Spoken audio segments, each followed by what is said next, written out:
Após a primavera de 1919, o vírus causador do que foi uma das maiores pandemias de toda a história, a gripe espanhola, havia se reduzido.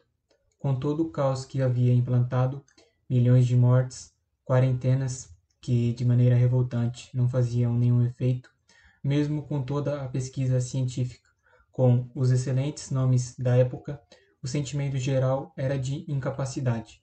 Não havia o que fazer.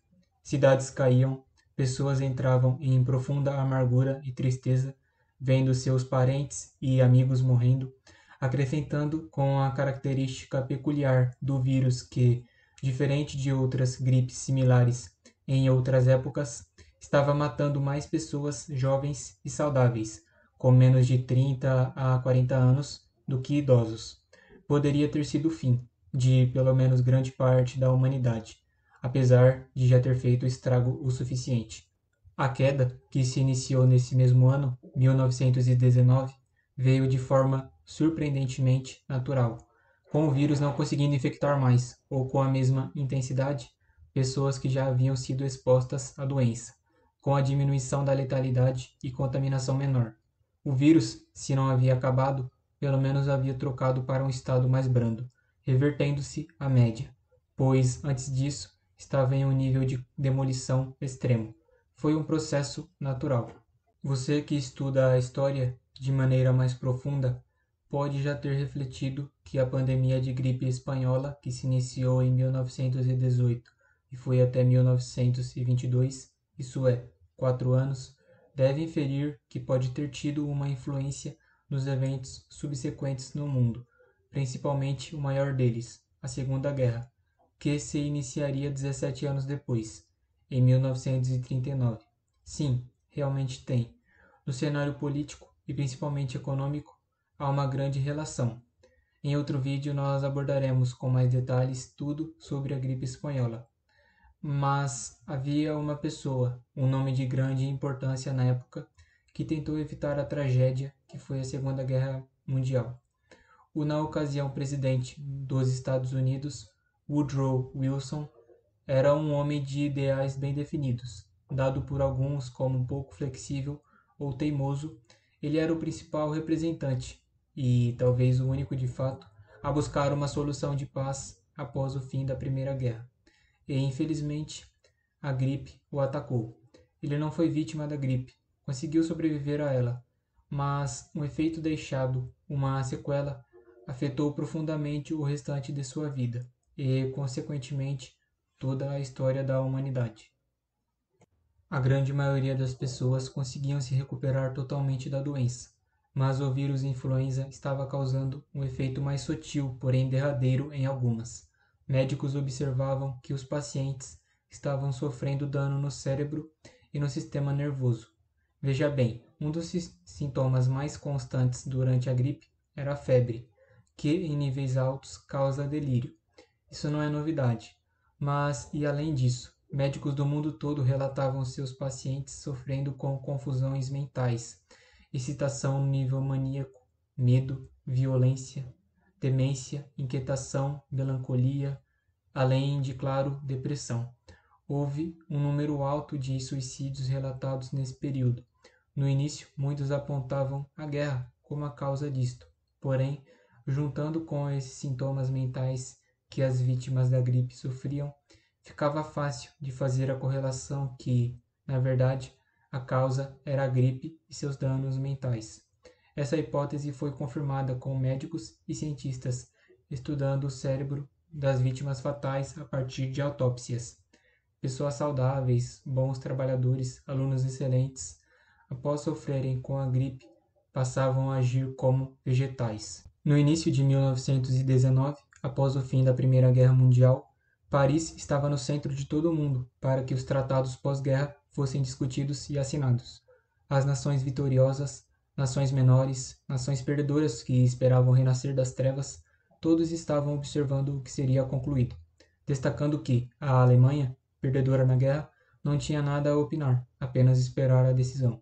Milhares de homens estavam envolvidos na discussão, mas, de fato, a decisão seria tomada apenas por 3 desses: o primeiro-ministro francês Georges Clemenceau, o primeiro-ministro britânico Lloyd George e também Wilson, que na época era a figura mais popular em todo o mundo. Semanas e semanas de discussões ocorriam, na maioria das vezes, entre os três e apenas alguns tradutores na sala. Levantavam ideias, sugestões, rejeitavam-as, lamentavam, muitas das vezes com as sessões sendo bem intensas.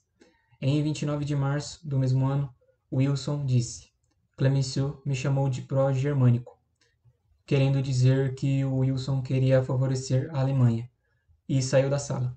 Mais tarde, Wilson disse, insistindo: o único princípio que reconheço é do consentimento dos governados.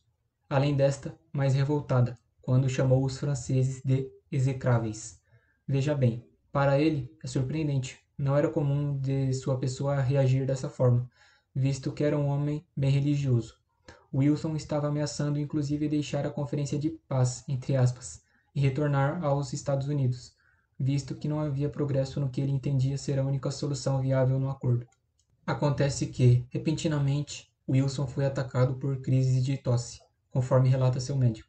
A situação foi tão repentina que suspeitaram que era alguma tentativa de assassinato, por envenenamento. Porém, mais tarde essa hipótese foi substituída por o que, de fato, era uma gripe. Sofrendo com sintomas como febre alta, diarreia, tosses constantes, o presidente não se levantou por dias de sua cama. Quando conseguiu se recuperar, ainda que o mínimo, voltou imediatamente para as reuniões, com ainda mais tempo gasto, fazendo-as pela manhã, tarde e até noite. Mesmo ainda fraco, estava buscando manter sua postura. Mas, após isso, algumas situações estranhas foram observadas por funcionários do governo. Parecia nítido que o presidente Wilson estava diferente. Não estava mais raciocinando de forma ágil e compreendendo.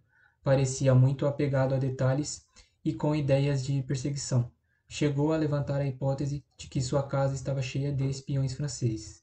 Pessoas mais próximas observavam o quão sua aparência estava abatida e cansada, chegando ao ponto de sequer lembrar os tópicos da reunião da parte da manhã, sem precisar fazer muito esforço. Então foi quando, de maneira muito surpreendente, Wilson de repente deixou de lado todos os princípios e partes do acordo que ele defendeu com unhas e dentes anteriormente e cedeu a praticamente tudo o que o ministro francês Clemenceau propunha, o que incluía a Alemanha arcar com toda a responsabilidade pelo início da guerra, não podendo ter tropas a menos de 48 quilômetros leste do rio Reno.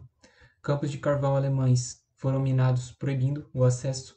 Territórios europeus foram devolvidos à França, Polônia. Seu exército foi limitado a 100.000 homens, não podendo mais ter força aérea.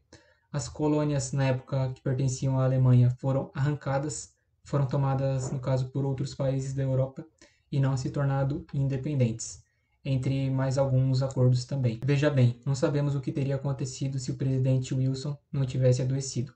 Pode ser que mesmo sem isso, renunciasse aos seus valores no tratado e cedesse.